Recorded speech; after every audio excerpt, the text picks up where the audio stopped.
Good evening, everybody. The time is now 6:37.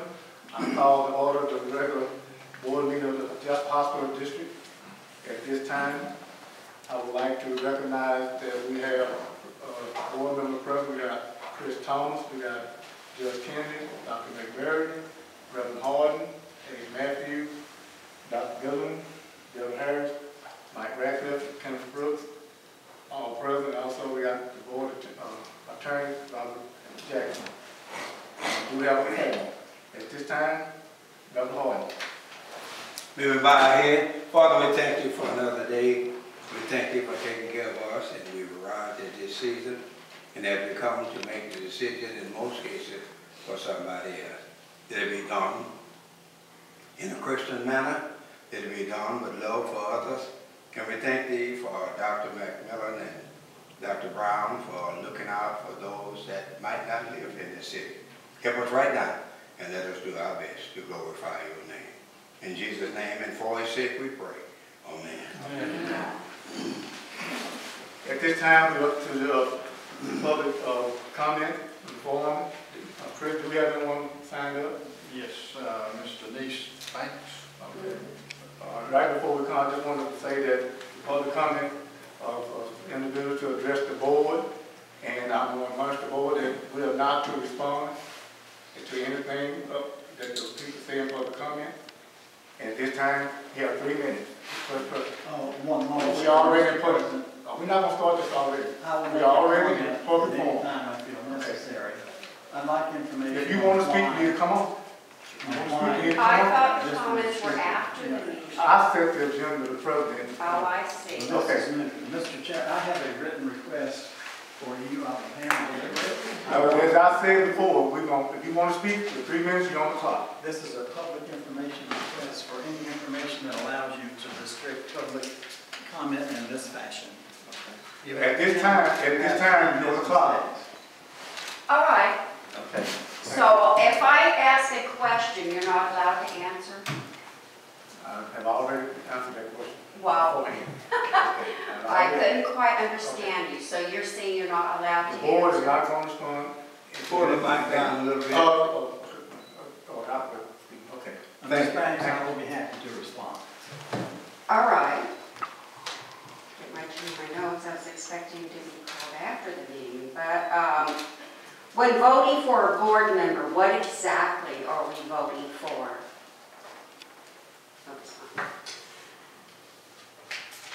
What is the board's responsibility to the public? No response. Is the board in any way over the hospital? What actions can a community member take if the hospital is not returning calls or complaints? That's all I have. Thank you. Thank you. Chris, do you have anyone else? No, sir.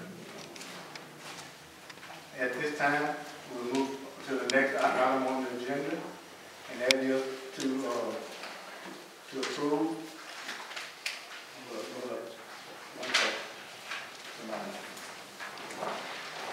Next item is not to perform the new business.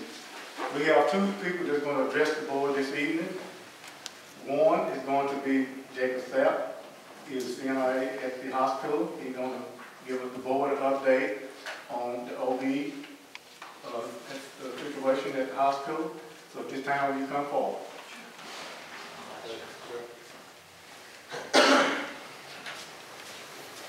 Good evening.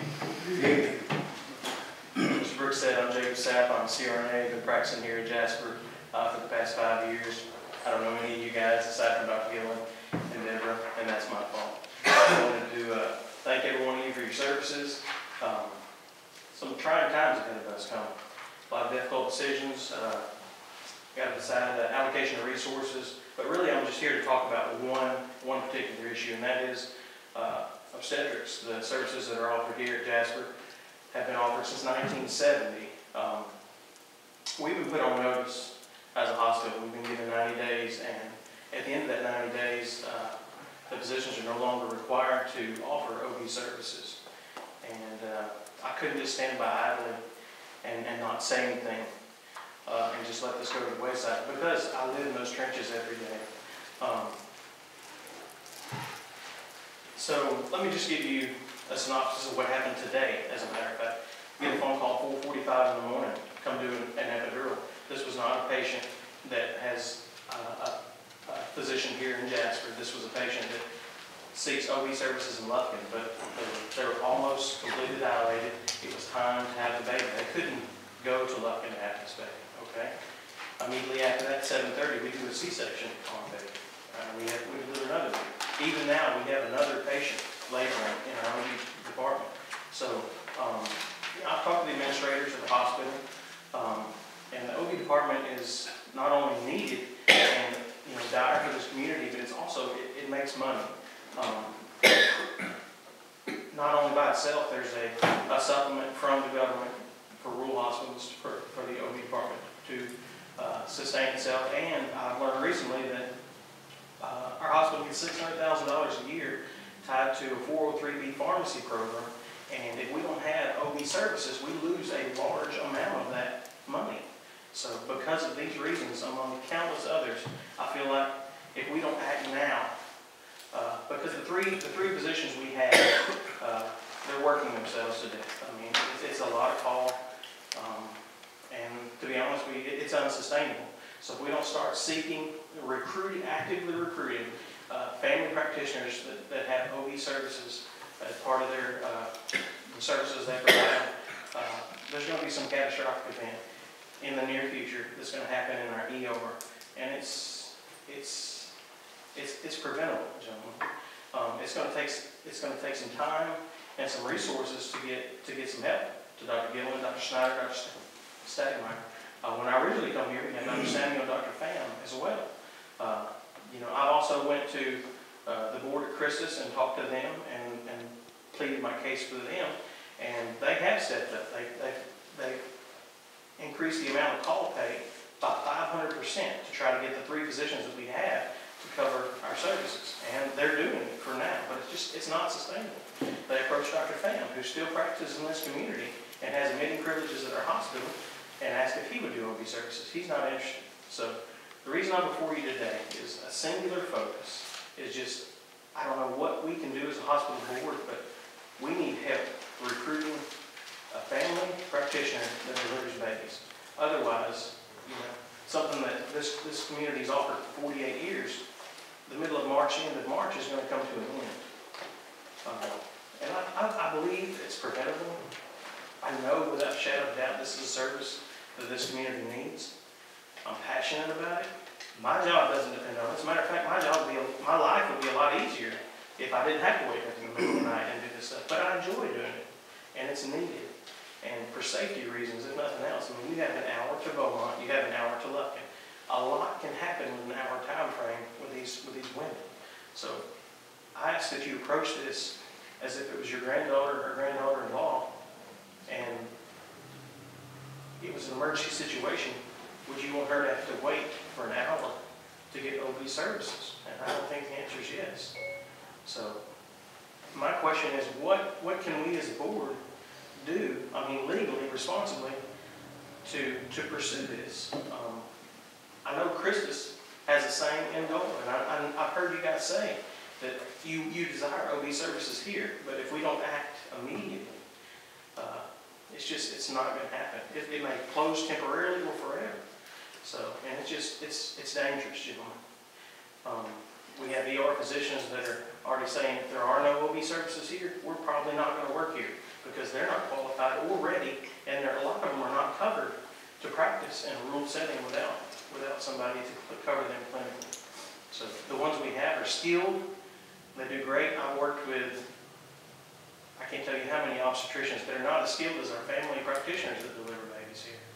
But the way of the future, and I don't know if this is the way Jasper should go or not, even in Lufkin, you have 1, maybe 2 OBGYNs that are freestanding. All the other ones are employed by the hospital completely. So I don't know what our role is, but I don't want to stand by idly and just say, you know what, and that's something we wanted.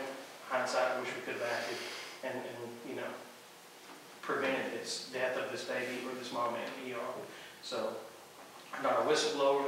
I'm the same as you guys. I want what's best for this community. I'm passionate about it, and that's my cry for help. So that's it.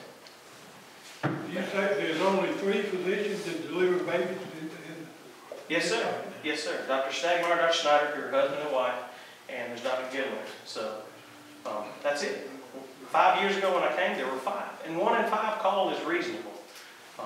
OB it can be brutal at times. You can work all night and then still have family practice and work all day long. I mean, it's a calling, and it is a dying breed. When that baby coming, if you gotta go to Lufkin for an hour drive up there, it'll come anyway, won't it? Yes, sir. Yes, sir. Let me ask you a question, doctor, if I can. And thank you for bringing that to our attention.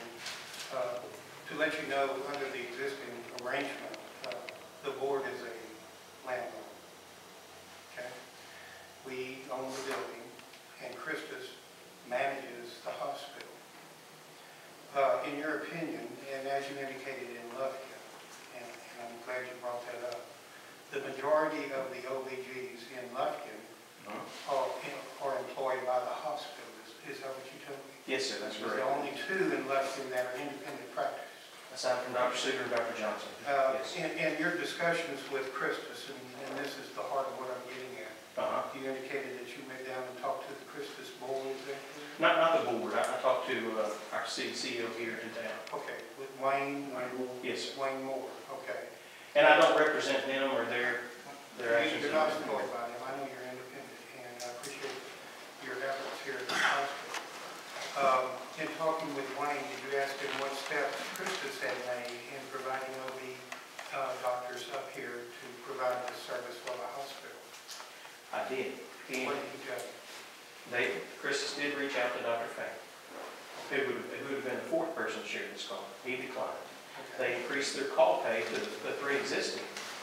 But it what, $200 for? It was $200 a day. To my understanding, it's $1,000 a night now. Right. So, which is, a step in the right direction. They're making an effort.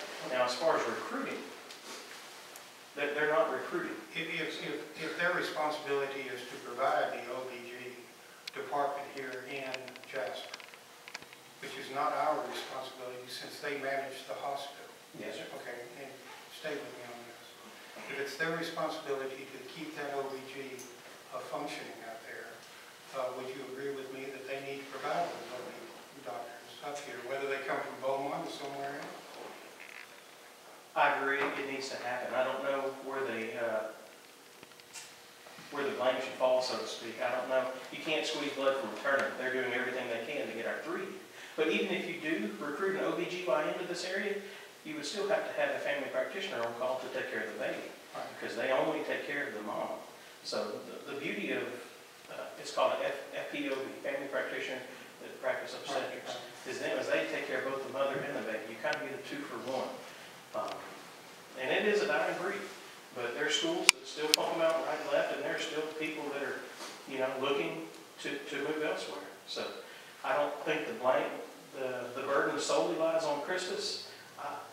That's why I'm here. I don't know what resources we can allocate, if any at all. I know that there should be one common goal, and that's to provide OB services to this community. And if this board can work in conjunction with Christus, maybe that can happen sooner than later. All I know is if we wait until March, when their 90 days is up, then we won't have service. Because it's going to take time to recruit. Where did you get the date March of 2019?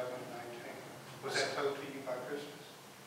So as of right now, we have through March covered.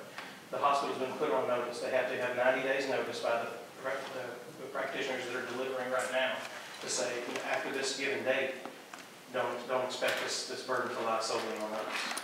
So, and don't get me wrong, I work with all these 3 practitioners every day. They're great, but they need help. But that's why I'm here. This will be a mouthpiece for them. So, yes, sir. I believe your information is correct.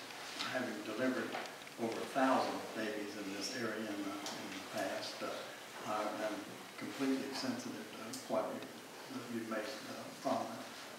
I disagree with Mr. Ratliff in that if we have leased our hospital to someone else, they assume all responsibility. State law requires this district to provide healthcare services. If Christus cannot be cajoled by us into doing the recruiting, there is nothing to keep us from a district from recruiting directly. The plan that I have, that the board has yet to see the wisdom in, is to provide $2 million to recruit physicians and another $1 million to recruit mid-levels. And OB is certainly a big focus on that. We have less than 1/3 of the physicians in this community that we need, it can't go on. And to not do something about it is a reflection on the ineptness of this very board right here. You're looking at us right now. Thank you for coming. I'm sure the board is working on it. Just that it may not be to the liking of certain individuals, but we are working on it and appreciate the information that you have shared with us. Yes, sir. Thank you. Could I ask just a couple of questions? Yes, sir. How many, are you familiar with the number of doctors that actually have admitting privileges at Christus Jasper Memorial Hospital? I believe is it 5 or 6? I'm not sure. I didn't think Dr. Pham had privileges any longer. I thought he gave those up but I'm not sure. Dr. Rath and Dr. Misher dropped their privileges, I understand, some time ago. So, Dr. Ford, of course, and 3 of us, and 2 of them have retired from our practice. So, Dr. Brown as well? Dr. Brown, he does, yes, that's true. Who? Jasper does, but he hardly ever admits. So it looks like 6 is what the number we come up So with. 6 doctors. Yes, sir. So that would be Dr. Boyd, Dr. Gilliland, Dr. Brown, Dr. Jasper, Dr. Snyder, Dr. Stagger. Snyder. Yes, sir. Nobody else. Not So that I'm Dr. aware of. Gilliland is the only doctor in this room that has admitting privileges at Jasper Memorial, and Dr. Boyd. Yes, sir. All right, I wanted to verify that. When you talked about somebody gave notice to somebody else, who, do you know, was it in writing? Do you know who gave notice to who that something's going to happen? You were general, and there may have been a reason for you to be general, but I was asking if you could be more specific for me. Well, And if I don't defer to Dr. Gilliland. I and Dr. Snyder and Dr. Stagmeyer had a contract with Christus to cover the patients that come into the ER that don't have a doctor. And that started last January and ended this January. For that to not be automatically renewed, we had to give them 90 days notice. And I did that about 2 weeks ago. In the interim, they have agreed to increase our pay to $1,000 a day, which is less than $100 an hour for OB, ER kind of work. But anyway, because Dr. Stagmeyer and Dr. Snyder resigned from our practice, so that will leave me essentially by myself 24/7 to take care of our patients. And it's impossible long term. No, so the notice came from you? Yes. Okay, that's what I was trying to figure out, if it was something that Christus had sent, or just to y'all, or just where that notice had arrived at. Okay. Since you've been out there for 5 years, do you know any efforts that Christus has made to try to solicit OB-GYN doctors? Back up here, you said you've been out there for 5 years. I've been practicing here for 5 years. Okay. No, sir, I've seen urologists leave with no effort to recruit some new blood, or minimum effort. I would say they did reach out, but, and then... But specifically, you're talking about deliveries now in the OB. I've not seen them try to replace Dr. Samuel or Dr. Pham. No, sir. So, One of the things that Christus has given word to us is that OB, particularly deliveries, are not revenue effective from the hospital, and they lose money. I'm hearing from you, and I'm not trying to put words in your mouth, but I'm trying to make sure that I understood what you said, is that you believe that it is a profit center for the hospital, and that you know of at least 2 sources of federal funds that come to a hospital that operates an OB. Is that correct? absolutely. All right, I'm not misstating or putting words in your mouth. So I think the miscommunication there is that without these two sources of supplement from the government, it is not profitable. But with these two, it is. Now, if we have to start paying local physicians to fill this, it's, you know, that it won't be very long to where it's not profitable anymore. But the OB department by itself, without those supplements from the government, is not profitable. But with those, and I'm not 100% sure how much money is from the pharmacy, the 403B is tied to it. 340B. Or 340B, I'm sorry, yes, sir. But it's significant. And I discussed this with hospital administrators just this week. So you can. How many ER labor do you give in a month, say? That actually, I mean, it's hard to differentiate between women who want to come in and be checked versus women who are actually in labor versus women who are emergently need to deliver. I can think, as I was driving up here today, I can think of 5 instances within the last 12 months where if we didn't have in-house ready to go for a C-section, what they call decision to incision within 30 minutes, more than likely those babies would have died. And it's true that the ER doctors will not deliver. No, sir. They've been called as backup. There's been a couple times where, you know, our doctors have delivered babies and we have another patient that needs to deliver. And I've been told multiple occasions that their insurance does not cover them to work anywhere but the ER. And as far as them not delivering, I don't think they're covered by their insurance is the issue. And they don't feel adequately trained, some of them. Now, I haven't spoken to all of them, I spoke to 3. And the doctors that are in the ER are through the Christus? You know, they work through M-Care, which was Sheridan and Envision, and now they've broken off. They're independent contractors, but But they're on the lease from Christus. I believe so. Yes. They're an independent contractor and they're currently with a group called Sound. And they contract with Kristen. Generally, the old ER docs don't do that day in and day out. They probably learn to deliver a few babies back in med school, and that's a problem, but they are not comfortable and they're not routinely doing that, and they choose not to do it. You know, if you deliver a baby, you're behind the liability for that baby till it's 21 years old, and they don't want that, you know, most of them. And to be perfectly honest with you, boots on the ground, a lot of times when the patient comes in the ER, says they're pregnant, boom, they stick them in a wheelchair, they wheel them down to the OB services, that's where they're evaluated. One last question for me. Are you out there at least 8 hours a day, 5-6 days a week? Yes, sir. All right. Are you familiar with the building to such an extent that you would know if there are any issues involving the building or its structure or its operation where the maintenance is not being performed on a regular basis, or that you had to make complaints or anything to the management at Christus with regard to the status of a properly maintained building? I'm not a complainant, number one, so I'm not that guy. There's been instances, even when the last week for me, we show up at 6 o'clock in the morning to do surgeries, and the heat's out when the boilers are out, so that directly affects the humidity in the OR. So we may have had to delay our cases to start until they get the boilers going and get the heat back going, so the humidity is fine in the OR to where it's safe to operate. Is that a regular problem, or is that just something that... Not a regular problem, but I mean, it was 60 degrees, and when the patients were arriving, it was 60 degrees in the building, so it needs attention. It does. So. Well, and that's what I'm asking is, what areas do you think need to be specifically dealt with if there are some areas that need attention? I believe in your information, if you have it. Dr. Boyd would tell you more so when he comes up to talk to you, but I believe the cooling towers and the heating, that's definitely, it struggles during the summer, and when it's cold in the winter, it struggles to keep up. So that's something that directly affects our patient care. Thank you.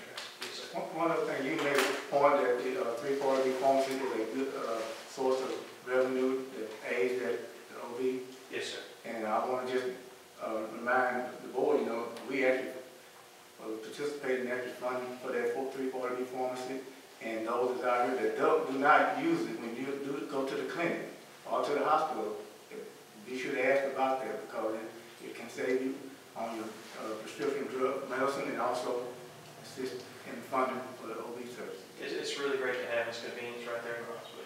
So, And Jacob, I for one have no desire to see open services leave Jasper Memorial, and I don't think anybody on the board does, but we all need to be aware of the fact that you can go out and recruit all day long, but you've got to find those special people like yourself, like Dr. Hoyt, like me, who's lived here all my life and chose to stay in Jasper, who want to come to a small town facility and work.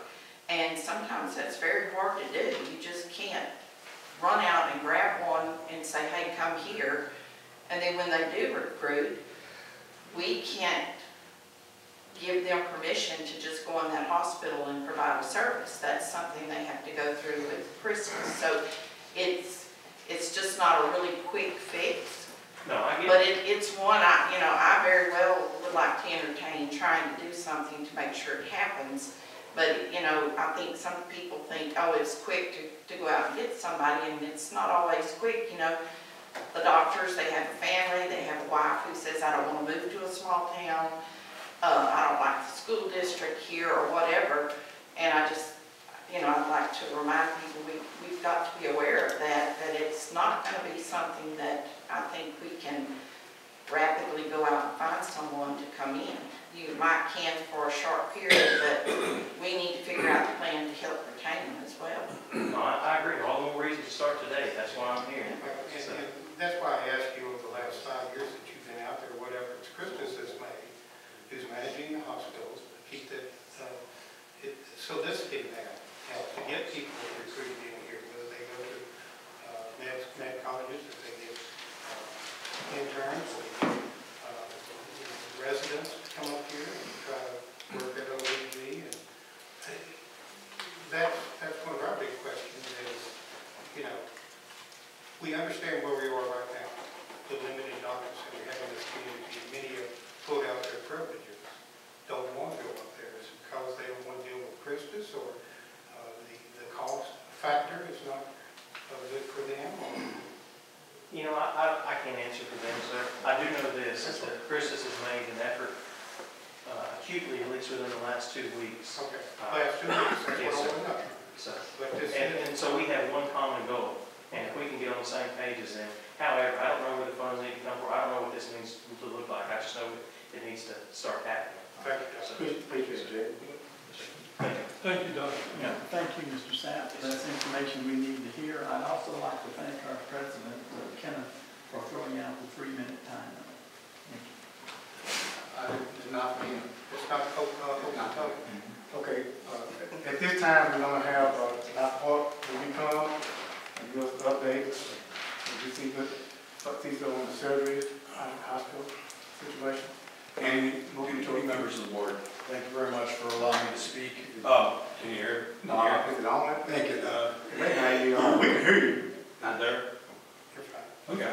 All right. My reason for coming this evening is basically discuss things that are going on at the hospital and point out what's going on. What I'm hearing from Ms. Harris and what I'm hearing from among the members of the board, people are understanding what's going on, how difficult it is to recruit to the hospital. All right. Let me give you, for example, with the ICU. All right. Back when I've been working at Jasper as a general surgeon for 3.5 years. All right. I am not an employee of Christus. I am an employee of Christus Physicians Group, which is a separate entity. I do not report to anybody at Christus. My chain of command is outside of the Christus board. When I came on board, for example, we had a vibrant ICU. The physicians who were working during the week up at the hospital were the hospitalist group down out of St. Elizabeth's. One of their doctors would do a week a call at the hospital. What would happen though is that at the time of the weekend is that the local doctors would take over the patients that were on the floor in the ICU, etc. Okay. Now, there was a lot of the times there was no problems, it was a clear transition, easy flow between the two groups, no issues. However, it became obvious that some physicians were not happy or did not feel comfortable taking care of ventilated patients and such in the ICU. We had ventilated patients frequently. So what would happen on a Friday, for example, is that the doctor from St. Elizabeth's is signing out to the doctor who was supposed to take over for the weekend, and they're like, well, I don't want a ventilated patient. I don't feel comfortable. You need to send that patient down to St. Elizabeth. Well, number one, it's not good for care. Number two, it makes it a safety risk for the patient. And number three, you may not get a bed at St. Elizabeth's, all right? St. Elizabeth's is just like our facility at this time of year. They have flu, COPD, all of those patients. Those patients may or may not be able to get a bed. So the things that they might have to be sent to somewhere else. So what happened is that what the physicians group from St. Elizabeth did is that instead of having to deal with this hassle on a regular basis, they just transferred patients down to St. Elizabeth. All right, for both continuity of care and to make sure that they don't have a problem getting a patient out of the ICU down to St. Elizabeth's on a short notice. With that occurring, what happened? Our ICU numbers dropped to a half a patient a day, from 4 to 5 patients at the beginning of my tenure here at Jasper Memorial. So right now we don't, so the ICU started going down low. Now, for those who are familiar with the hospital, the ICU is on the far corner of the hospital. It's away from everything else. If you have one patient there, that means 2 nurses need to cover that patient. Why? For safety reasons. One, if the patient has an emergency, the nurse that covers that patient has to go and respond to that patient and take care of that patient. The second nurse has to then go and notify the rest of the hospital that there's a problem and patient care needs to be taken care of. What Lance Buse did before he left, he departed last October, he departed in October of 17. He decided for safety reasons to move the ICU out to the floor. Beds were switched from regular floor beds to ICU accommodated beds with monitors, actually bigger, they can do better with ventilators and that type of thing. When I need an ICU bed, I tell the floor managers we have the ICU bed available that's run by the nurses. Now, granted, we don't have the same number of ICU nurses that we had previously, but the thing is that anytime I have an ICU patient on the floor, it's an ICU nurse that worked in the old unit. And that's until the time I believe that patient needs to switch to a floor bed, at that which point they go to the regular floor nurse. So basically the bottom line is that when we've had this, the problem that it is not that the physicians didn't want to take care of the patients, is that we didn't have the physician presence to get an intensivist here to cover regular times. Now, the thing is that you have to remember, when you're a doctor out at Jasper, for the most part, you're a lone wolf. I'm a rare breed. Okay, I'm a general surgeon who works by himself. I cover my patients when they're in the hospital. I cover call when they call me. And the thing is that a lot of doctors don't want that. They don't want to have the responsibility of having 24-hour call coverage. They like to share with a group or otherwise. That's why physicians groups are doing better these days, is because they're able to distribute the workload and such, so they're not being overburdened, burned out, that type of situation, which is the big thing that's been going on in physician complaints for the last several years. When you recruit, all right, and I know there's been recruiting at Jasper and such. The problem is that a lot of people don't like that lone wolf mentality. They want to work in a group. They don't want to have to take all the call, because that's for a surgeon, it's very difficult, because you can have a complication occur anytime after a surgery, and the thing is that you got to be able to respond to that patient if you need it. So with recruiting, it takes time to find the right person.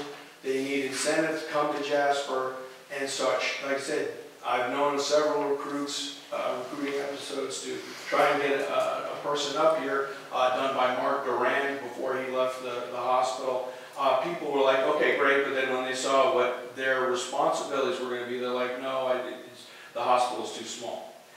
So what needs to happen is that it has to be a joint effort, I think, from both the board and Christus, or whatever group you folks decide you want to go with for your lease for the hospital in the next couple of years. The thing is that you have to work together to try and develop a recruiting plan to get these people in here to do that. And it will take some financial incentives. In other words, and it may take, you may need a couple of doctors together to band together to form a small group to see what we have. But it's not going to be a quick little, okay, we need a doctor, let's go get a doctor and do that. It doesn't work that way. For a doctor to work at the hospital, right, they have to be within 30 minutes of the hospital if they have an inpatient in-house. Myself, I'm a Jasper resident, I'm a property owner, voter, and taxpayer, all right? I live out on 252, I'm only about 5 minutes from the hospital if there's a problem. So the thing is that that's my criteria for being there. All the other doctors, when they do, do call and that type of thing, they have to follow those rules. Those are the bylaws of the hospital. So the thing is that, to get somebody up here, they have to either be up here all the time, or they have to get some sort of financial remuneration for staying up in the area. All right, it's not just, oh, let's just work up at Jasper. There are responsibilities that a physician has.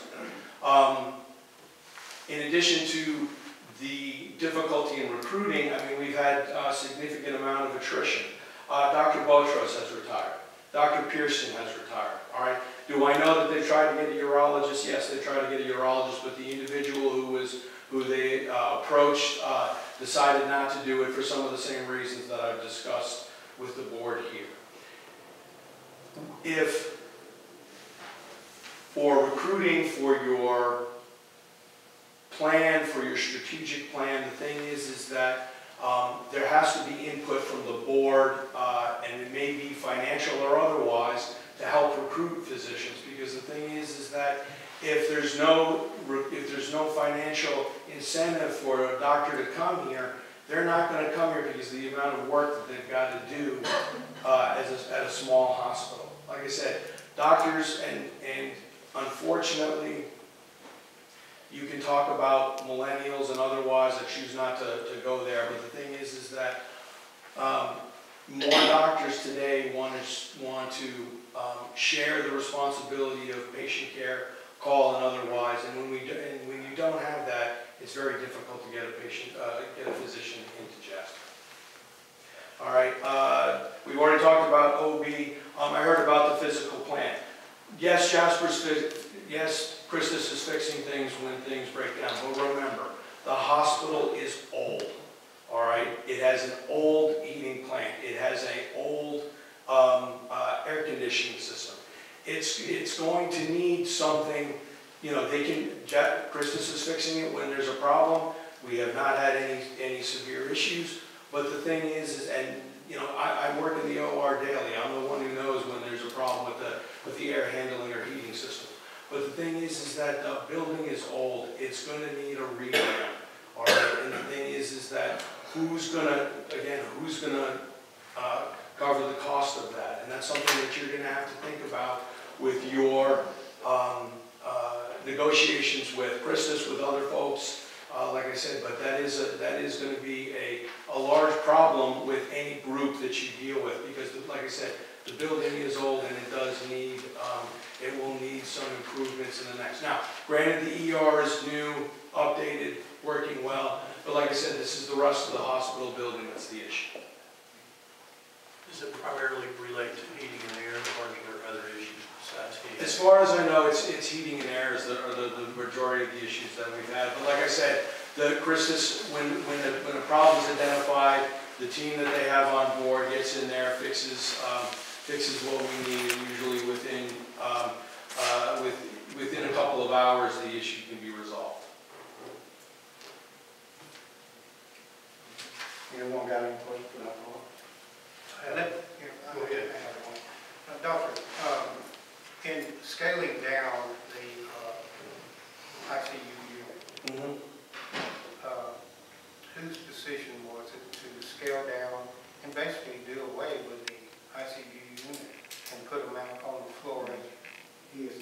I answered that. Lance Buse decided that there. But it's not, we have ICU availability. I can get an ICU bed when I need it.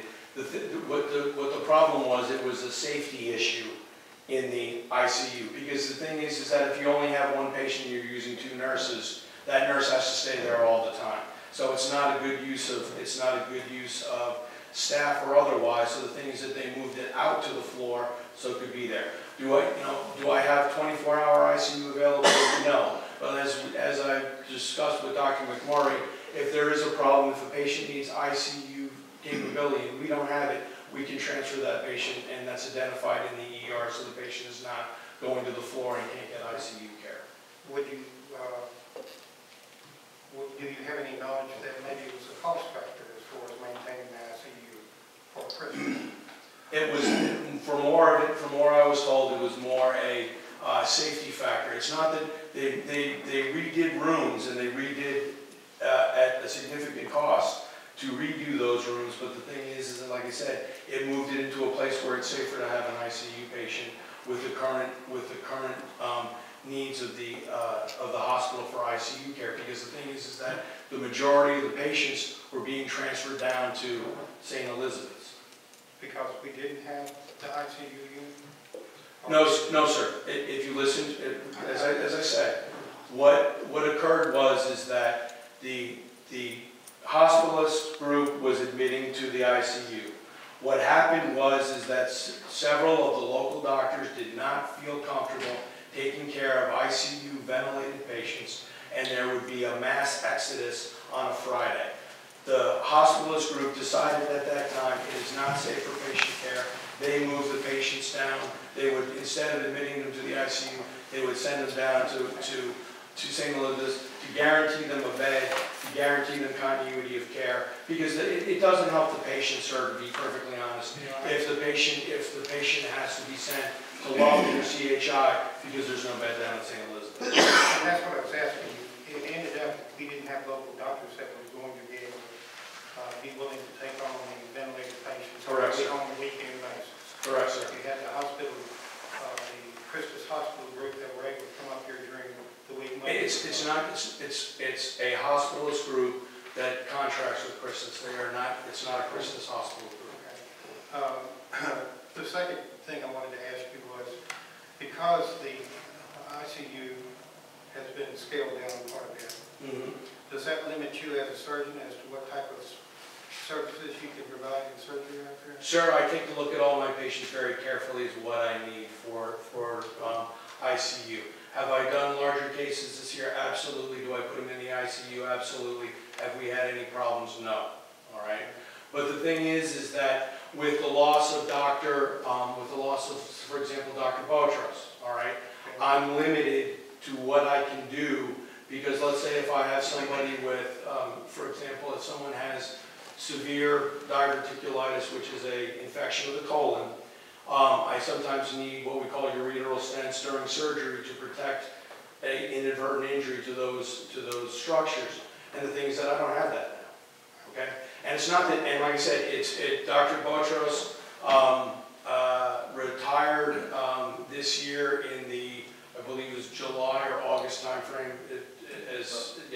And the thing is that, like I said, Christus has tried to pick up some urologists, but the thing is that the urologist, after seeing everything, didn't want to come on that. Same thing with orthopedic, isn't that right?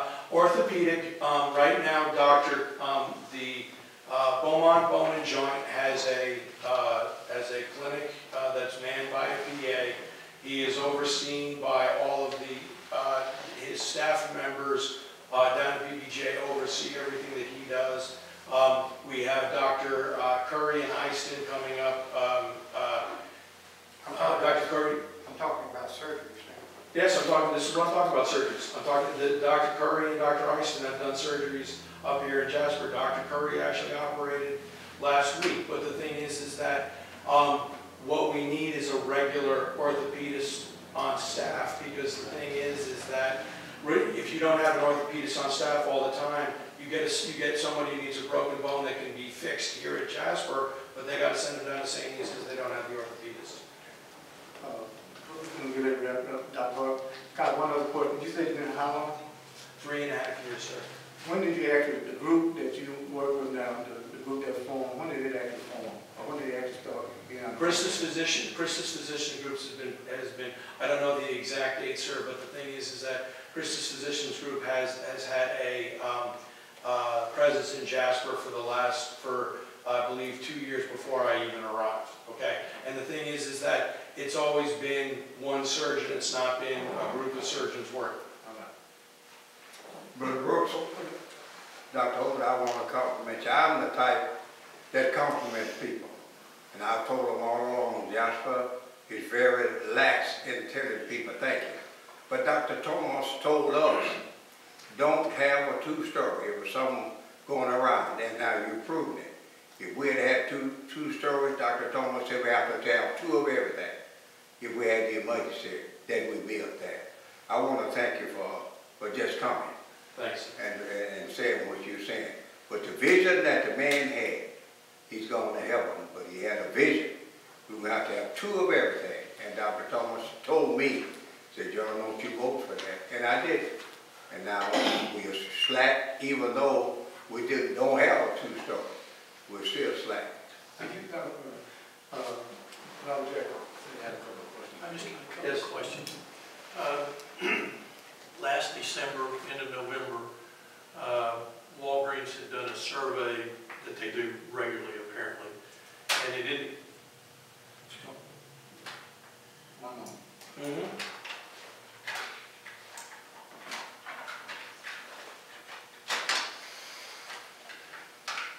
And the survey had indicated that Texas had 2 of the most highly concentrated flu areas. One was Texarkana, the other was the Lufkin, Jasper, Beaumont. We were 3rd, Texarkana was 1st. In that time period, the hospitals in the Golden Triangle were all on drive-by status. Jasper had 1, sometimes 2 patients. We inquired as to why that would have been the case, since we were in such a heavily ill area and there was a need for beds because the hospitals, and when we talk about drive-by status, everybody, that means you can't get in the hospital, you have to just drive on down the road to another hospital. That's what we're talking about, if you didn't know. And we were told that there were 2 issues. One was that there were insufficient monitoring equipment that needed to be put in the rooms. And secondly, that the insufficient nursing capabilities, and it was expensive to get nursing, so they didn't want to go out and get a temporary service, and they would just have to try to deal with it and watch it and see if it escalated or not. Just want to ask, are you familiar with such monitoring equipment, and do you know if that monitoring equipment is now in the rooms? Those are the ICU rooms that I'm referring to, sir. No, I knew the ICU rooms, but I'm talking about just your regular hospital rooms. There is monitoring. Okay, it all depends on what the needs of the patient are. Okay, there are other monitoring, blood pressures, that type of thing in these rooms. Yes, there is. But the thing is, do I know the exact number of beds that have when you talk about a flu patient, I can't tell you what you're looking at for needs, because the thing is that, are we talking where we need respiratory situations, that type of thing? It all depends on what is required by the patient. And the thing is that, like I said, do we have the capability of, do I have 24-hour capability of ICU care? No, I do not. All right, I have to request it ahead of time. So most of the time when I'm on call, I do ask the nursing staff, do we have an ICU nurse available for the evening? There are some evenings I'm told it's not. I'm on call this particular evening. I requested today if I have ICU care. I don't have the ability of ICU care this evening. Do you know in the regular rooms outside of ICU, is there still a nursing shortage or nursing crisis, or have they now fully staffed? Sir, there's a nursing shortage all over the country right now. okay? It's not just Jasper, there's problems down at St. Elizabeth's, there's problems down at Baptist. There's a generalized lack of nursing throughout the nation right now. And that's another problem that we have, is getting the nurses that want to come up to Jasper. Is it a pay situation, or is it a environment, a rural area? A little bit of everything. Say that again. Little bit of everything. It's both rural environment. I mean, you have to have somebody come up here. I mean, if you don't live in the area, you're down in Beaumont, it's an hour drive daily. You know, the thing is that, if you're driving up and out, that may not be feasible. They don't know what they're missing. I love it. Dr. Hart, Yes, sir. I appreciate that. Maybe you get a call from you to come back again. Doctor, let me ask you one question, please. Yes, sir. With Dr. Hart. When this board paid for all that renovation for the ICU, the imaging department, and the section back in there with women's mammograms, we paid for that to the tune of around close to $7 million. That money did not come from Christus. It came from this board. Now, is that room, all that renovation space that we did, is it being utilized properly, do you think? Absolutely. If I need digital mammography for my patients, I get digital mammography. I can get it up here. They have this, the CT scans the CT scanners, all of that. The ER, like I said, has been updated. It's got good flow. It's working well as to what we need. It's not being not utilized. It's being utilized, and like I said, I try to use whatever I can at the hospital when I take care of my patients. I thank you, appreciate it. Thank you for coming. Anything else? All right. Happy holidays. And I'd like to thank Dr. Hoyt for coming. Dr. Hoyt, that's very good information, that we can use that. And personally, if I need general surgery, you're the first guy that I'm going to call. And at this point, I have no qualms about ICU care should that come up if I'm a patient in Christus Jasper Memorial. May I answer one of Mr. Jackson's questions? Please. You asked me, to date, 585 patients have been seen since January 1st, OB patients in our facility. Thank you. That's the number you were asking for. 585, did you say? 585, yes, sir. And you delivered at 235. Next item is the consent agenda item, which is the board will consider for action the following item, which is the minutes of the previous board meeting held on November 20th, 2018. I have a motion. I make that motion. I have a motion by Mr. Bradfield. Have a second. Second. H. Matthews, any discussion? If not, all those in favor say aye. Opposed, likewise. Minutes accepted. Next item on the agenda is committee reports. The board take action if necessary. At this time, we're going to start with the finance committee. Mr. Matthews. Mr. President, BKD was contacted. They're doing our audit. They said they're working on it this time. I asked them for a completion date. They do not have that, but they did say they're working on it. No question. The question I have is what the audit for what time period? For the fiscal year of 2000, ending June 30th, 2018. What about all the previous years that are missing audits? Well, I guess we need to get one done and then we'll see.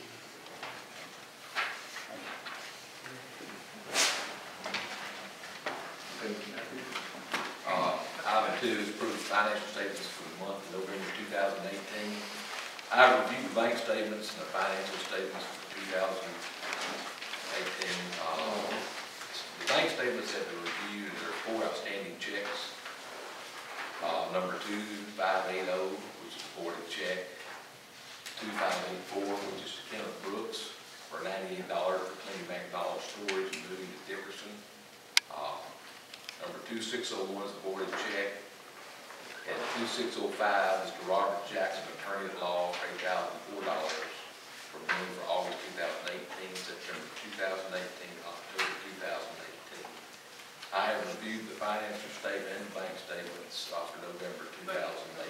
make a motion as presented to approve these statements. I'll say. Okay, we have a motion by Matthew, approve finance. Second. No, we got a second by Mike. Yeah. Any discussion? Discussion, yeah. And this is another unaudited report as I. And for the record, Dr. Mary, until we get the audit, they will have that language on it, on audit. Even when we get audit, the following year, they're gonna have from January until the audit is done. So that statement will be on that, your paper. Thank you very much. Okay. I wonder if I could ask the chairman of the finance committee to read on the auditor's compilation report, the second paragraph, Where are we talking about? where it starts with management has elected to omit. Let me just respond to that. Are you familiar with financial statements at all? Because if you are, and if you were, the paragraphs that you see on that statement apply to and are on every financial statement that is prepared by a CPA or accountant, because that's the information that they put on there to cover themselves. And if you doubt what I'm saying, please go to the various CPAs here in town and ask them about that language and why they think it's there, and I think you'll get the same response. And if you don't, I'll take you out and we'll get a meal together. All right? And so your response is it means nothing. No, I did not say that at all. You're using your words. That's not my words. I'm asking. Those are exculpatory wording to protect the CPA who is not, you do not audit an account on a monthly basis. You audit on an annual basis. Each of those interim monthly financial statements will contain that language. Again, will the chairman read the second paragraph?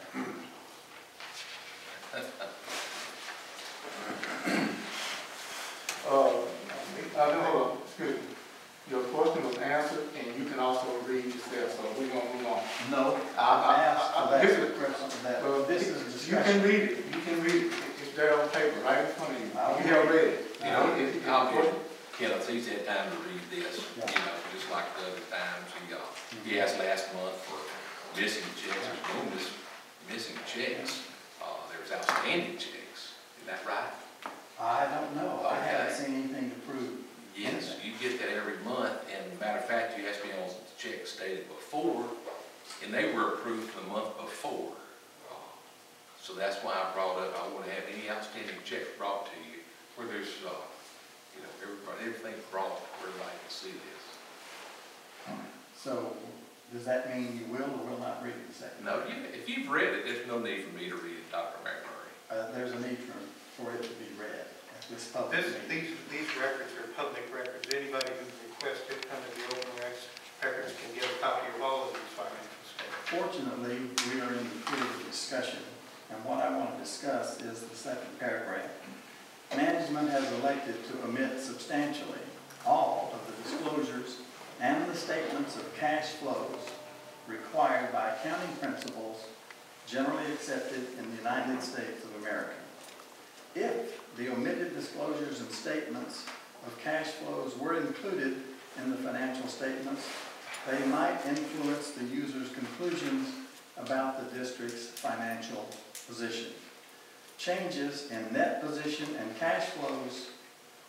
Accordingly, these financial statements are not designed for those who are not informed about such matters. Hence, with no audit for me to fall back on, I cannot vote to accept this financial report. Okay, now we take a vote. All those in favor of approving the financial statement, say aye. Aye. Those opposed, likewise. Aye. All right, the financial statement as stated. Ms. Matthews. Yes, on the TLR collection report, there's none.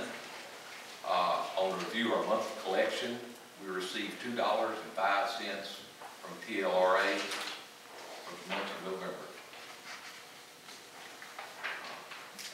On item 5, discuss and approve payment of BKD on completion of this, on what was rendered through 11/30/18, it's $950. I bring this as a motion. We have a motion by Mr. Director to approve the BKD payment of $950. I have a second. I'll second. We have a second by Dr. Gillett. Yeah, Matthew, Matthew make made that a motion. motion. Dr. Gillett, second. Your turn. Dr. McMurray. Yes. Okay. $950. That's our monthly payment. And what is it that they do? They go over a couple statements. We have 2 accounts, one for the district, one for the foundation, which we own. There are anywhere from 8 to 12 checks a month. For that, we're paying bookkeeping services, in essence, of almost $1,000 a month for those 2 accounts. Doesn't it appear like we ought to look around for a better deal on bookkeeping services? I appreciate that. Any more discussion? At this time, all those in favor of approving the BKD payments, there's none, I say aye. Aye. Opposed, likewise. Opposed? Payment passed. Motion passed. Okay. I want to make, Mr. Matthews, before we move on, just for you to be considering that coming up in the beginning of 2019, our depository will be coming up. Yes. So, around August, so we need to start getting to look at that. But there is, the district has 2 accounts at First National Bank, which is the district funds, and also have a foundation. So we'll be going for bids for deposit account. Okay. To continue on that line of thought, That was just information. It's not on the. and this is information too. Point of order. Okay. I have taken the time to write a notice of depository bid for public funds. That's but not acceptable because it's a board would approve after make that motion. And this is what should be published in the paper once a week.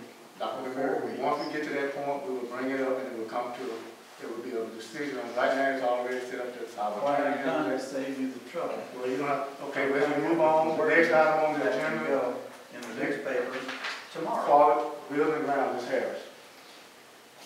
Okay, we have 2 firms that have expressed an interest, and one of them is called Coldwell Banker, Call it that. and then the other one is Mr. J.M. Pruitt. They submitted a packet of what they would like to come and propose and lay out a plan to see about marketing for us. However, with the holidays and everything, we could not come to an agreement as they had a lot of free time to come and present to the board. So I discussed it with the chairman, and we were going to wait until after January and then have them come and do their presentations. This is for Mayor Dickerson Hospital. Yes. You know, on that same line, we also, down in the agenda, we're going to go out for someone to do an appraisal of Mary Dixon Hospital, and at some point in time after that, we will bring them into their presentation. Comment. Has there been a consideration of publishing bids to request those assessments? I'm actually reserve that. When I bring it up, you can ask that question again, okay? All right. I'd be happy. All right. Thank you. All right. Ms. Harris? Construction is almost complete. I spoke with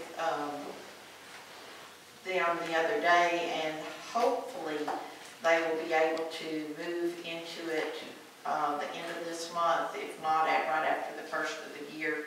Apparently the contractors had pulled off the job for a couple of weeks, which delayed it, but now they're back on it and they're hoping to get everything moved over and set up they're saying for sure no later than probably the first week of January. What is it they're constructing? They had to go in and bring it up to code for firewalls, since there will be a helicopter housed in there as well as the crew.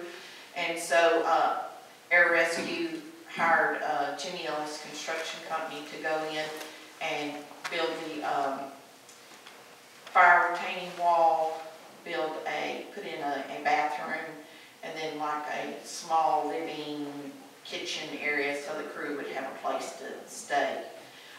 Also, the aircraft people currently are functioning at a 12-hour shift, and they're looking to go for sure in March, 24-hour shifts, 7 days a week.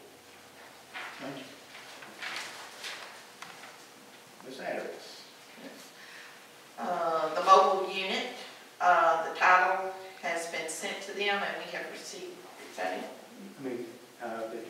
Okay, what we have got in my hand here on the mobile unit, we have received the final wire payment of the $200,000, and Mr. Jackson has this for me to sign tonight. The actual title, I did scan and email him a copy of it, but it will be signed and put in the mail tomorrow.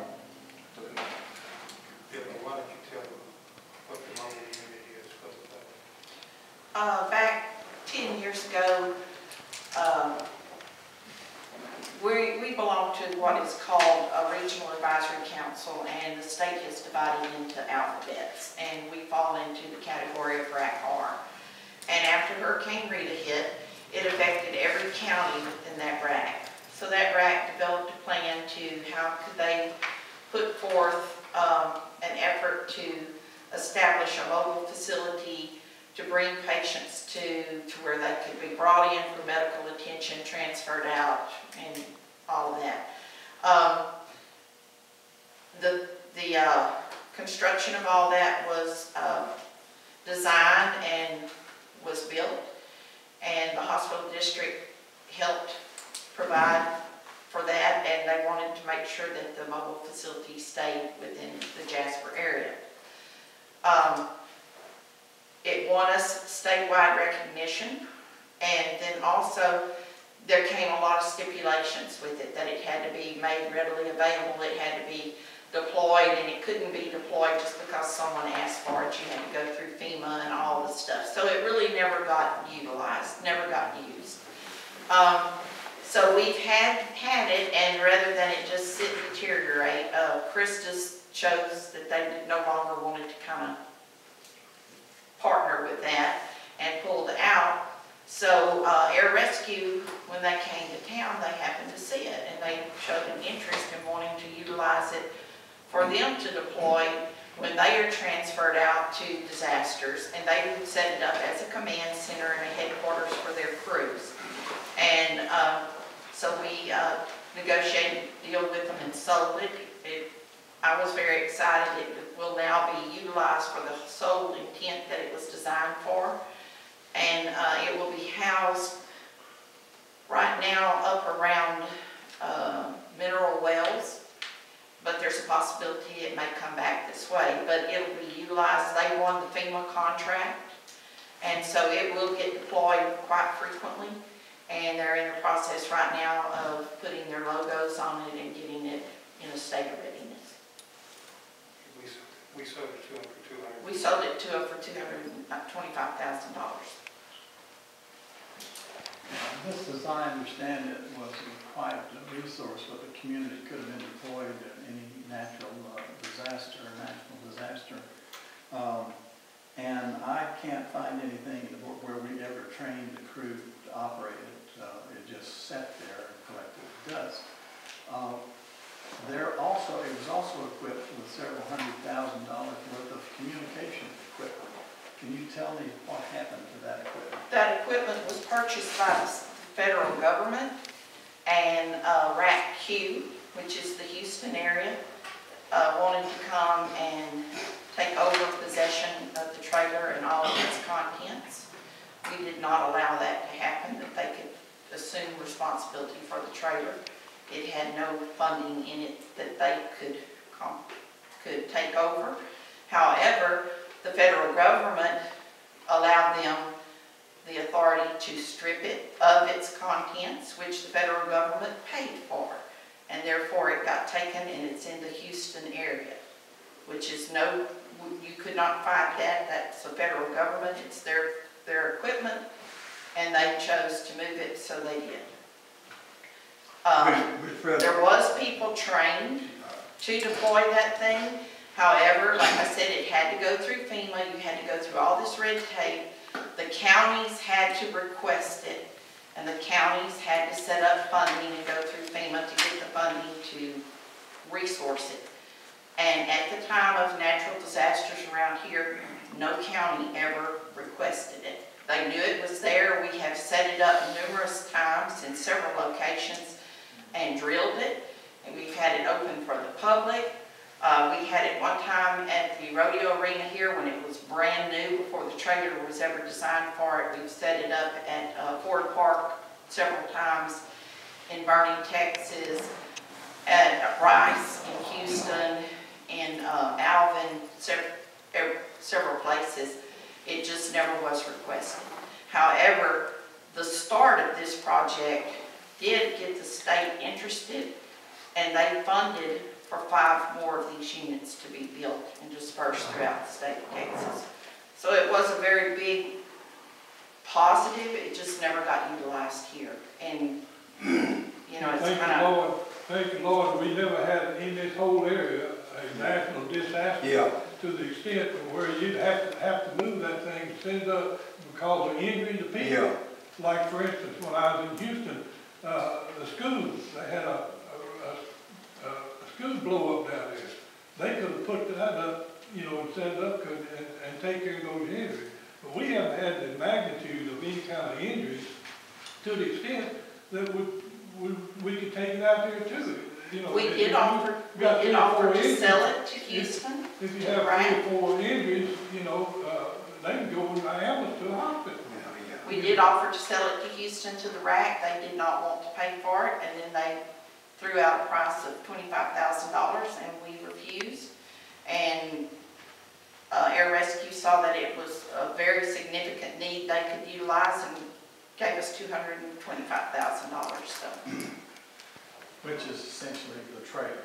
Yes, it was just the trailer. There were no contents in it. Yeah. I think it's a tragedy, excuse me, sir. I think it's a tragedy that we let such a great resource slip through our fingers. Compliment again. They should have been here when we were meeting, and I myself stood up. You don't mix your water till your well run dry. She stood up for it. I believe it was the storm Rita. Was that where we got it? And then it came in here, and everybody wanted it. But we got it here in Jasper, and when they came from Houston and Beaumont, and they tried to take it back with them, Miss Deborah stood up, and we still got it here. Thank you. If the board don't mind, what I'd like to do, there was a question about the appraisal. I'd like to go ahead and move to item 1 on the president's report, and we'll do it now. And that is for the board to, recommendation to the board to employ an appraiser for the Mary Dixon Hospital. And the two appraisers that are here, we have Taylor Validation Group, and owned by Bobby Taylor locally, and the National Appraisal Partners out of Houston.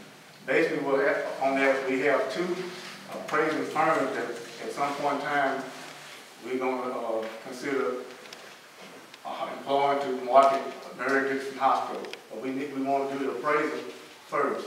And in communication with those 2 entities, I would ask them if they can recommend a commercial appraisal. And each one did it, submitted their individual firm, and in the process, I knew that Mr. Taylor here, that he had done commercial property, and we want to give someone local an opportunity to bid also. So basically what I have here for the board to consider, and in your board package, you have the bid estimate from both Mr. Taylor and the group out of Houston. And you don't want to look at it, but basically what they want to do for the public is what we want to do at Murray Dixon Hospital is there's approximately 10 acres of land out there. We was going to take 1.485 acres that front Highway US 96 and market it as leased or sale property for commercial use. On the south end, I know some of y'all you can visual, if you continue south on 96, there's about approximately 177 feet of wooded area that belongs to the hospital district also. That land runs from that particular point on the south, it goes east to the back to adjacent to the parking lot, and it runs between the parking lot and the VFW property, which adjacent to the ballpark. That's another 5 acres. Then we have the actual facility. It sits on about 3.5 acres. Don't quote me on the acres, but so basically what we asking the appraisers to do is to appraise each one of those tracts individually to get us a fair market value. And in your package, you should have a bid from each of those two appraisers. And so to answer your question, after when I bid, no, I listed the information from the two appraisers that we call winner bankers and approved appraisers. That's where I got my bids from. Yeah, I compliment you on working on the bidding process, and I appreciate your individual effort to call someone you knew locally to make on the bid. What I would submit is that there may be others that you don't know about, and so a bid published in the local paper would have gotten it out to a lot more people. I understand, appreciate that. So, but in your package, you're going to have a bid from Taylor Value Group for a total amount of $7,500 for the 3 tracks. And also from the Nation Appraisal Partnership Group out of Houston, Texas, you have a total bid of $6,500. And they both bid on this identical same thing. And I would like to recommend that we go with the group out of Houston for the $6,500. I'll put that in the form of a motion. I'll second. We have a motion by Kenneth Brooks to employ the Houston Appraisal Partner out of Houston, Texas. National Appraisal Partners out of Houston, Texas. Have a second by Mike Radcliffe. Any more discussion? Is that the one from Robert Taylor? No. Excuse me? Is that the Robert Taylor? No. That's the Houston, that's the National Appraisal Partners out of Houston. And that's the one I recommend. They have the lowest bid. Yeah, I was looking at clear Creek. First question on the Taylor bid, you got 1.485 acres, and then on the Houston bid, it's got 1.487 acres. I mean, I know it's a very insignificant amount, but is that a typo or? It's a typo. Which on the sketch I got right now is this small one. I tell you, I cannot read it. But I will make a note of that. We can make a note of that in the motion that confirm that the acres do match. But any other discussion? But I will make a note and I will correct that. I know. Just give me 1 second, Dr. Mary. I want to make sure you get all your time. And I appreciate that very much. So you want you want me to have what you want me? You want me to have it amended to make sure that I contact both and let them know that the actual acres is what is 1.48, 1.47, and that affects the cost. If it don't affect it, we'll still go to low bid. So any more discussion? Yes. Okay. I know the board knows this, but I want to state it for the record. I'll have to vote no against this once again because the bidding process is substandard. A proper way to do bids would be advertised and over a period of time. And the other thing is that an individual board member should not be opening the bids. They should come sealed to the board and open at a regular meeting. In response to your statement about the BCB, actually, the board can accept bids, open bids, the board up to a certain amount. This amount is only $7,000. We go up to $10,000. I do not. You didn't know what it was going to be until you opened the bid yourself. So we did not go out open bids. Services, you know, how to be it, go out to bid at all. Okay. Appreciate that. I want to make sure, anyone need any more time? You need any more? You got it? Okay, all right. So we do have a motion about Kenneth Brooks, discussion about Mike Radcliffe, any more discussion? If not, all those in favor of approving the National Appraiser Partners out of Houston, Texas, say aye. Aye. Opposed, likewise? Nay.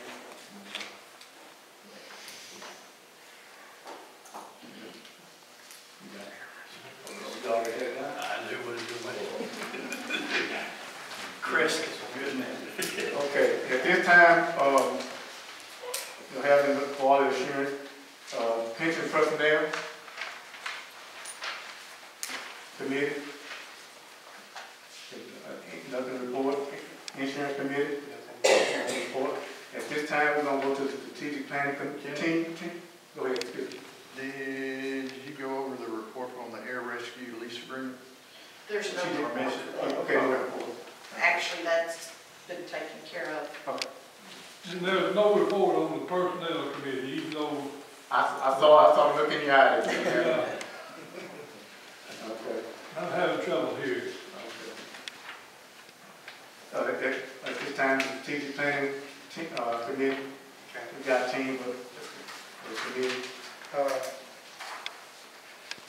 Mr. President and the board, the strategic plan team request that we consider for approval the employment of rural hospital group for the specific purpose of preparing a strategic plan for Jasper Hospital District and a transitional plan. We have sought, through the help of Dr. McMurray, two previous firms, one being the Sawyer Consulting Firm, who submitted a bid for their services and for providing a strategic plan and strategy for the hospital district, and their bid was $173,000.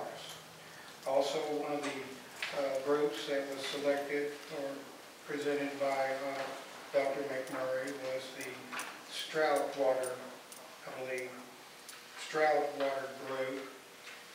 Their bid for the strategic plan and assistance was $150,000 or more, not to exceed $155,000, I believe. 50,000, 45, and 30, which was their proposal. At our last board meeting that was held on November the 15th, the board approved to reopen negotiations with the Rural Hospital Group out of Oklahoma and Kansas, and also the United Healthcare Investment Group to consider their cost and availability to permit or submit a strategic plan group for the hospital. November the 20th, our last board meeting. The board approved to allow the strategic plan team to approach these other groups to provide their cost for the strategic plan.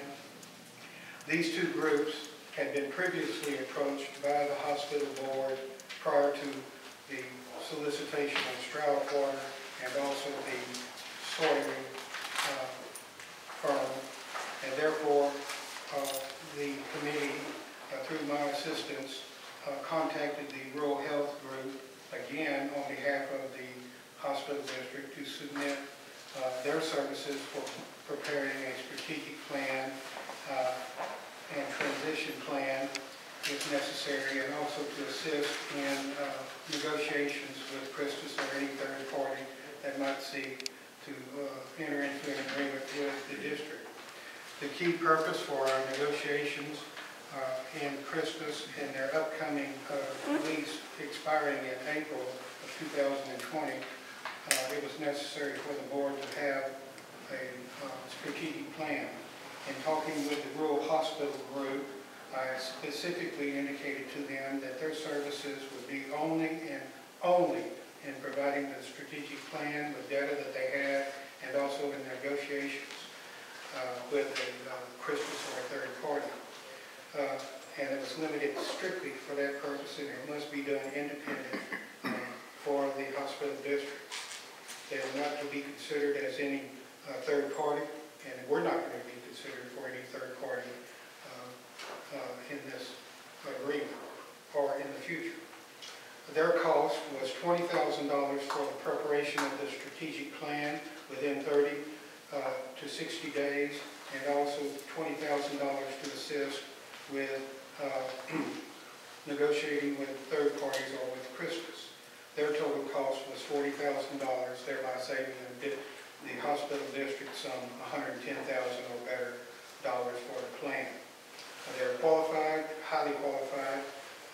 They have will be coming here if necessary, reviewing the facilities, the contracts with Christus, and other data that they can get to provide this board with a comprehensive strategic plan for this district to be able to use in the negotiations of Christus or any third party.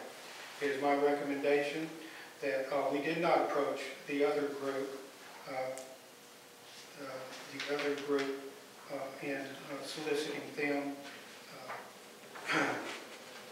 So, given the fact that we had three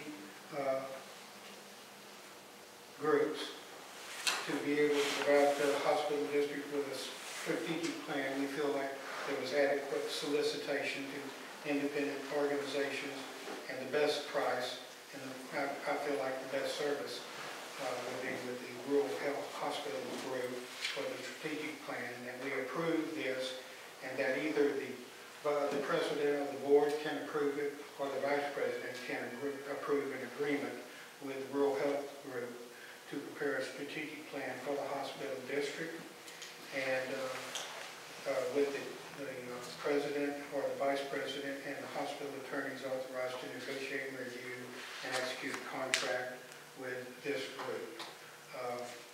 They are very familiar with rural health hospitals throughout the nation, and I have spoken with their president, their facility, their operators, and they're ready to go as quickly as possible, given our time frames that we need for negotiation purposes. So I would make a motion that we approve and contract with the Rural Health Group, LLC, out of Missouri, Oklahoma, or Kansas, and that be authorized to be signed by either the president or the vice president of the board. Mr. Rector, I have one question. Yes, I'll take my mistake. Okay. I've had documents that I thought said Rural Health Group, but in the letter that you handed out, it says Rural Hospital Group. Yes, I'm sorry. So if I just... For the purposes of the motion. For the purpose of your motion, if you will clarify who you're dealing with. I'm sorry if I misstated that. I kind of let your mouth over. Say giddy up to your mouth before it rains. But the Rural Hospital Group, LLC, is who we would contract with and who I've been in negotiations with and submitted their bid and their cost. And let the motion be corrected that that is who I recommend the board use for the strategic plan and transition planning services, and also to negotiate with Christus and third parties. I second that. Thank you. We have a motion by Mr. Baxter to employ the Rural Hospital Group, LLC, and also to authorize the president or vice president to execute review in our contract paperwork. That was seconded by H. Matthews. Discussion. Is the first $20,000 whenever you sign the contract? Yes, we will actually issue a check to them and send it to them. Basically, if we approve it and we sign the contract with them for the strategic plan, the check and the plan will be in the mail tomorrow. We will have a check to them. For $20,000? $20,000. The remaining $20,000 would come later if we utilize their services. I will let the board know that for no reason are we going over the $40,000 for anything unless the board approves any additional services through this group. The contract that you have in front of you, which was the second contract that's dated December the 15th of 2018, was specific in providing that specific wording. It was limited to a 30 to 60 day period for no more than $40,000. Thank you.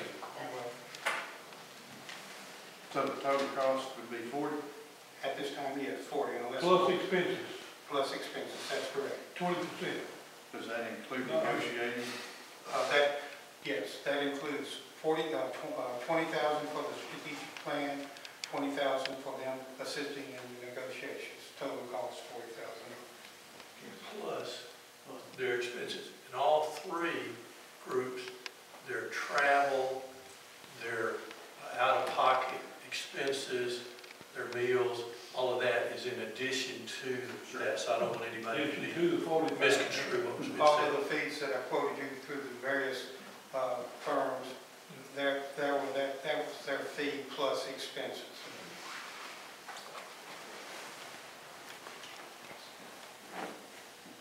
Okay, is there any more discussion?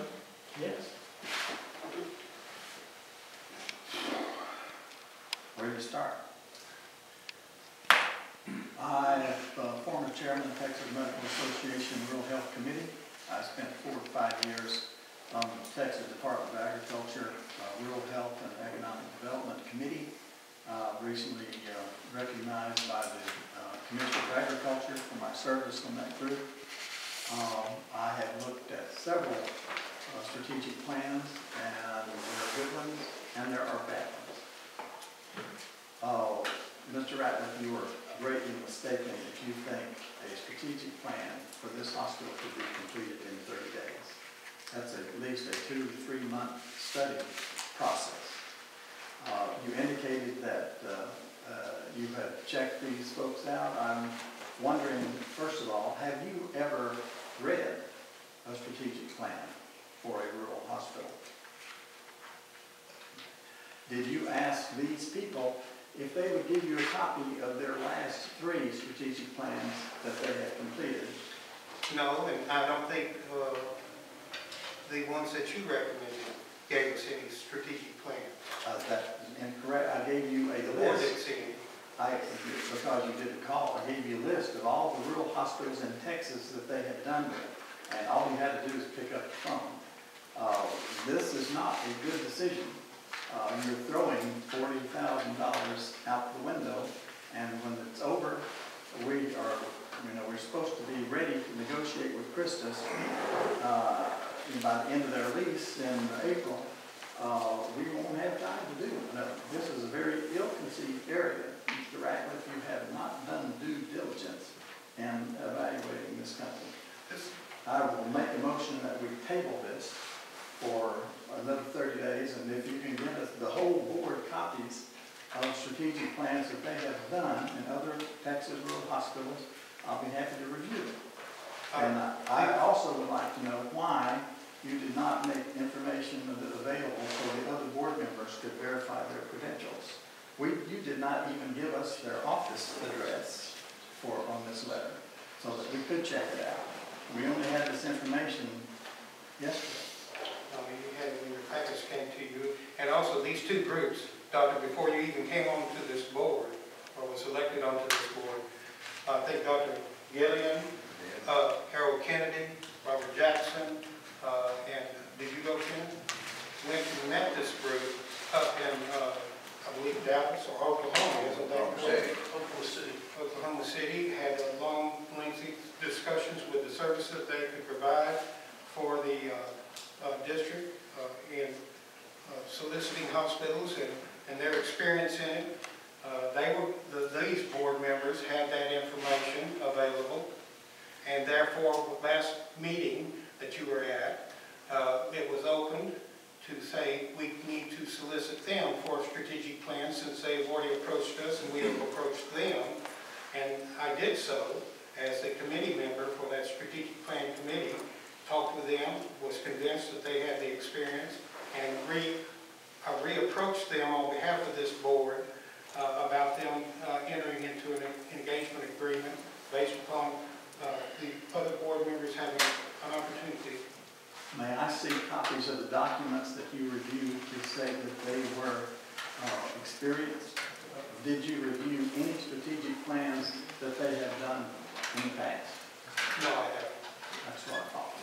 And that you on the other two that you submitted. Yes, sir. I gave you a list of all the hospitals that they have Did you worked see their with. strategic plans for Yes, those sir. hospitals? Yeah, I've actually spoken to at least 3 of those hospitals. Did you provide this board with a strategic plan of some of those?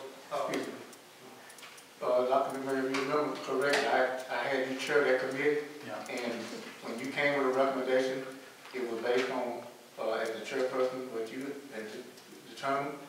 When you resigned at the last meeting, we had to move forward, Mr. Ratcliffe was being the chair. The same way we took your recommendation, we're gonna move forward. At this time, we got a motion on the floor to table the motion. Yes. Do I hear a second?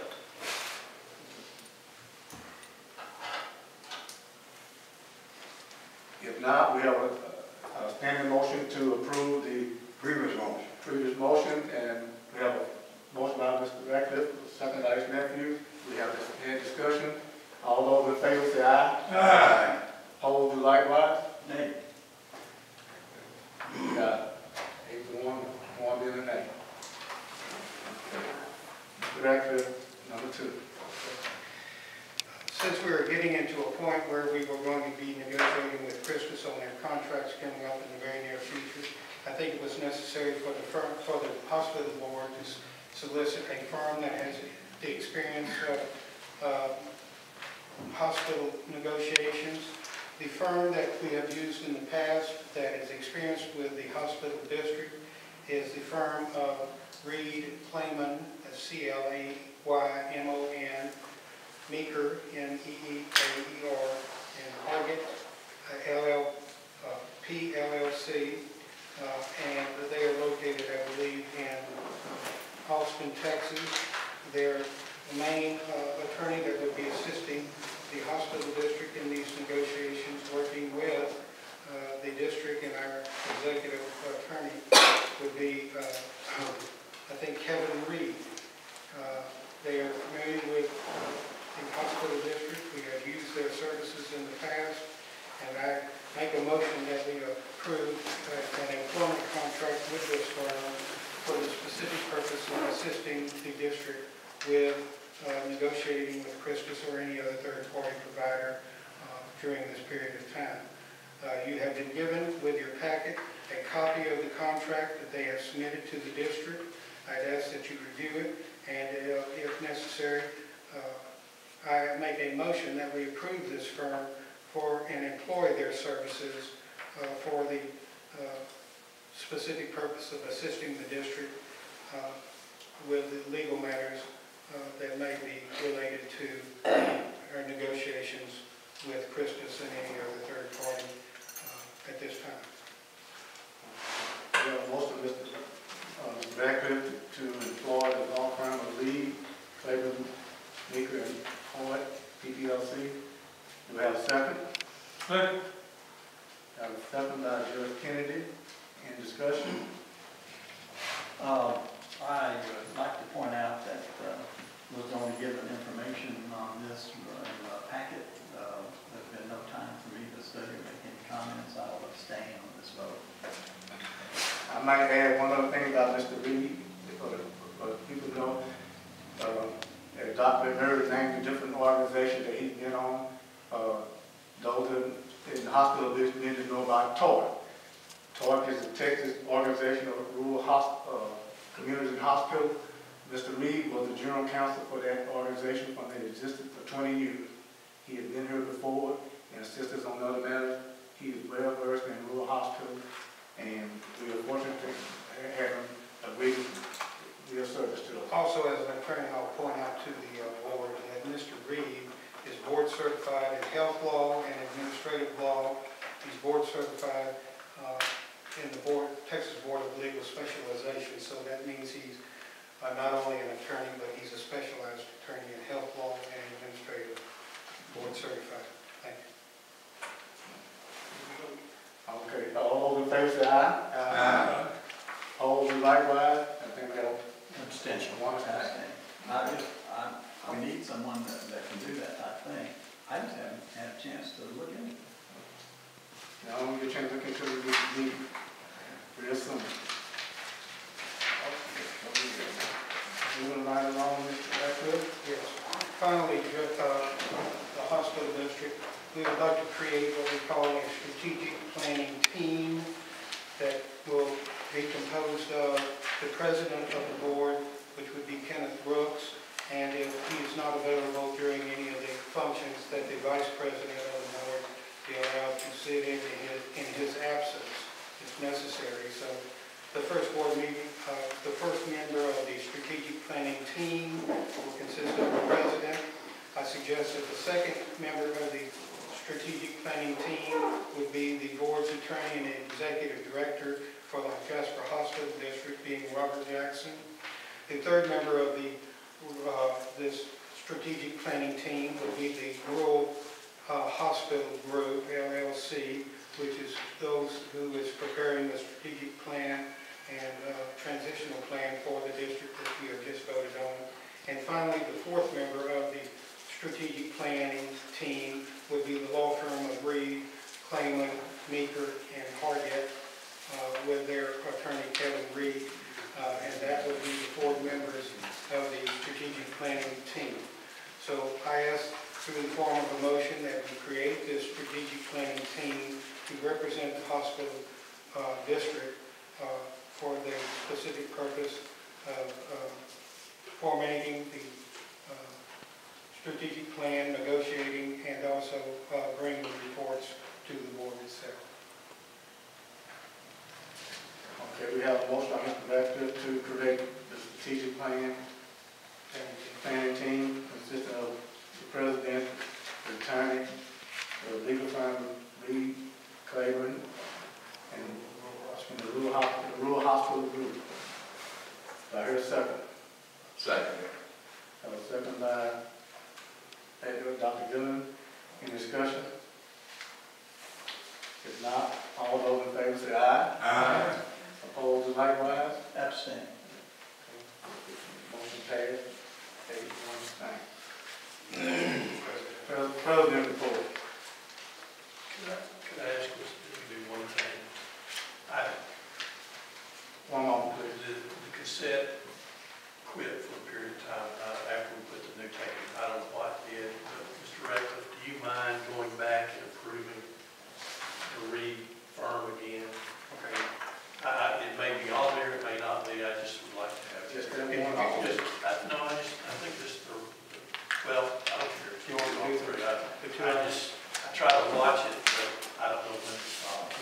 Just a second, I'll try to. I apologize. Yeah, you don't have to go through all of it. Just read the motion, and it was, you made it, and Harold seconded it. Marie abstained, and the same thing, we'll go through it. Then we know it's there. Rather than taking every time to try to hear what it's on there and make sure something's missed. Next, on behalf of the strategic planning team, I'd like the board to consider the employment of the law firm of Reed, Clayman, Seeker, and Haggett, PLLC, a law firm out of Austin, Texas, to assist and represent the board, and, represent the district and the medical field, to assist in legal matters that may be delegated to them in the process of our strategic plan, and also negotiating with Christus and third parties. They are familiar with the hospital district. Their representative that would be negotiating with us would be Mr. Kevin Reed, who is board certified in health law and administrative law in the Texas Board of Legal Specializations. We have an employment contract, and we think that this would be necessary and assist the district in negotiating with Christus, and also Christus or any third-party provider that might be solicited by the board or come to the board. He is familiar with this district, has worked for us in the past, and I would recommend that we engage that firm and enter into an employment contract with that firm for those specific purposes. We have a motion by Mr. Ratcliffe, I have a second. That's the one I saw. Yes. Harold did that. Yes. Okay. And we had discussion, all those in favor say aye. Aye. Dr. McRae, You abstain.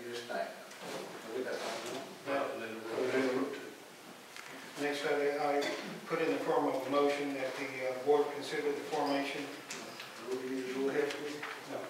the strategic, well, it's the employment of Rural Hospital Group LLC. Next, that's making the form of, okay. We need the approval of the rural hospital. I don't know where it stops. Okay. Please, I apologize. That's all right, that's all right. Problem. I'd like the board to consider the employment of the Rural Hospital Group LLC as a consulting firm to assist the board in the preparation of a strategic plan and transitional plan of service.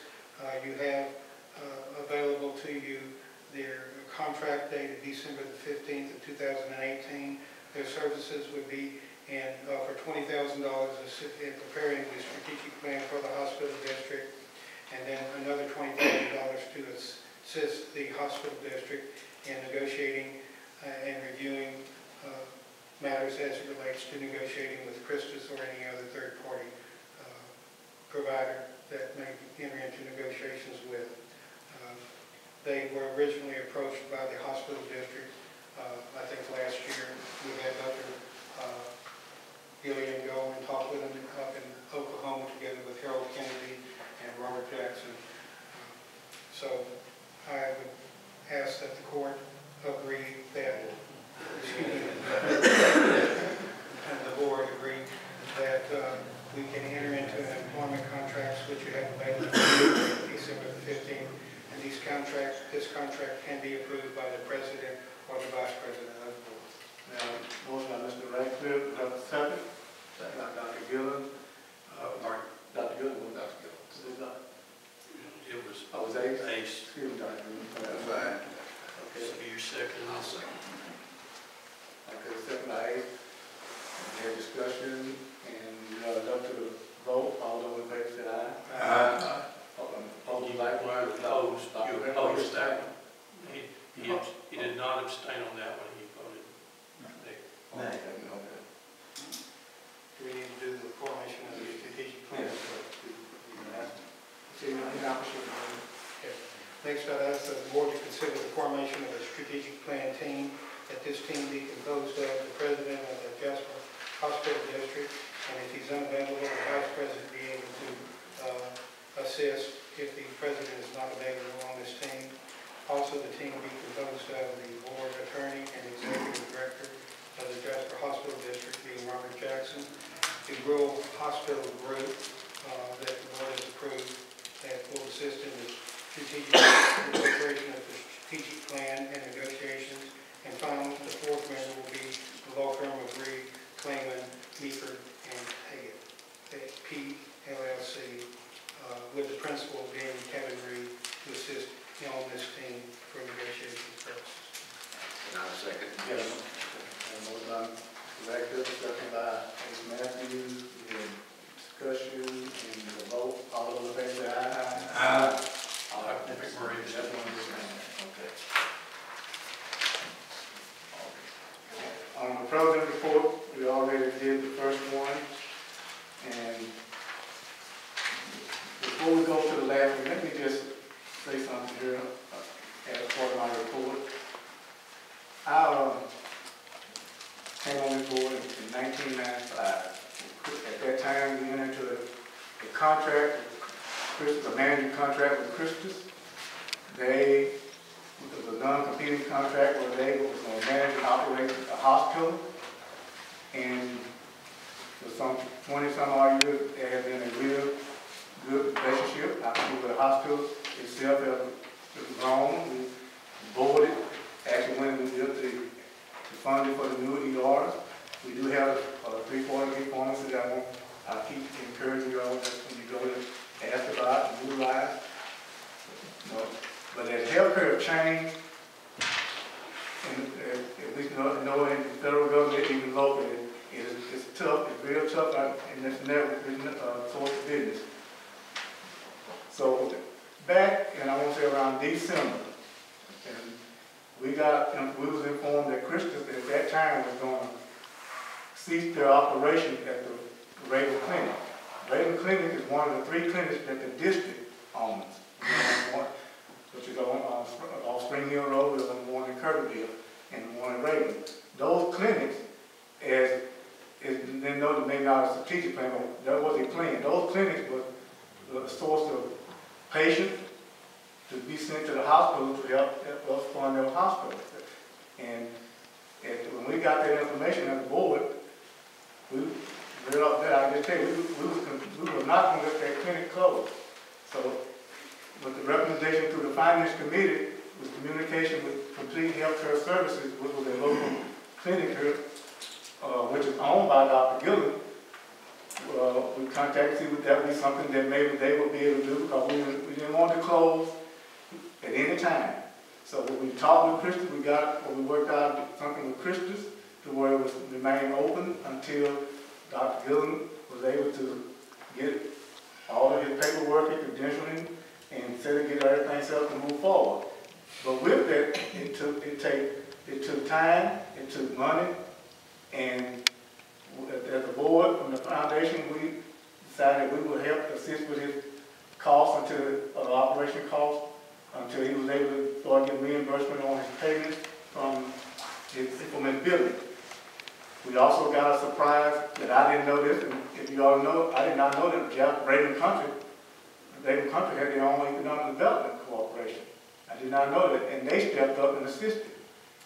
So I just want that to be known that there was a loan made to rural Complete Healthcare Services through the foundation, and Dr. Gillen on the board, but it was done to make sure that clinic stayed open for our patients and citizens that use that clinic up there and put patients in the hospital. And I want to add, Complete Health Services also maybe the only one I think that may be sending patients for the clinic. Is that correct, Dr. Gillen? Yeah, I mean, you all know more about it than I do for patients go to the hospital.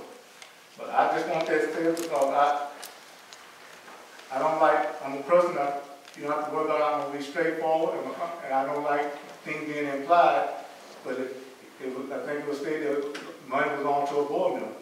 Yes, it was on to Complete Health Service, Dr. Gillen was on it. It is interpreted that it's on to him as an individual person, that's anyone's prerogative to believe that. But that is what happened, and that clinic is doing great.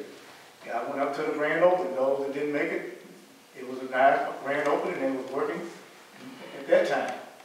Matter of fact, they tried to get me to do a flu shot, but those that don't need it, I passed out in the needle. You could have got it lined up.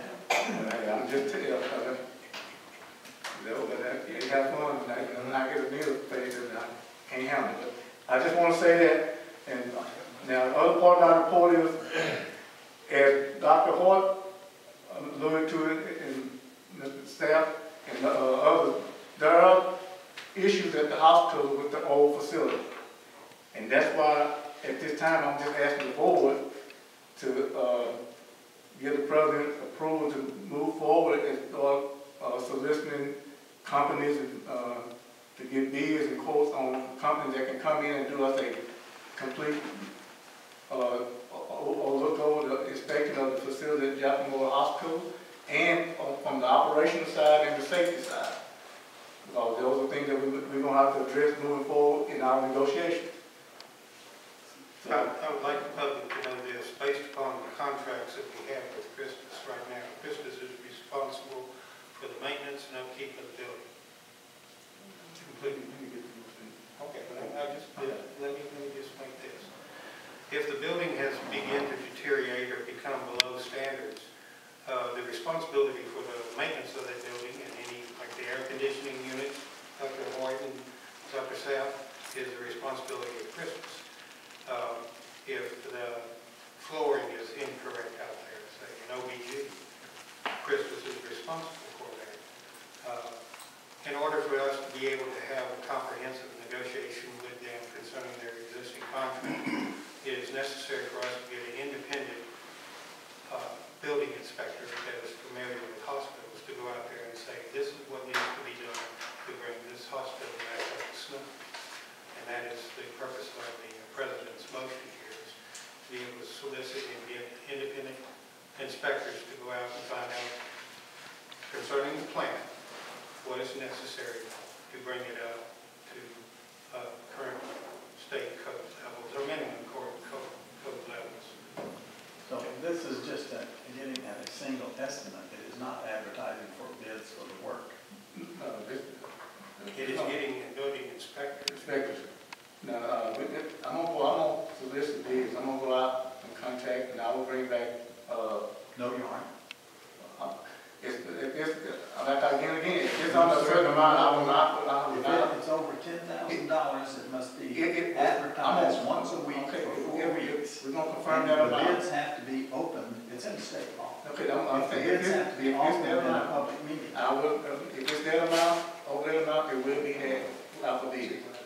Okay, if that amount, if it's over that amount, it will be out for bid. Let me assure you, it will be over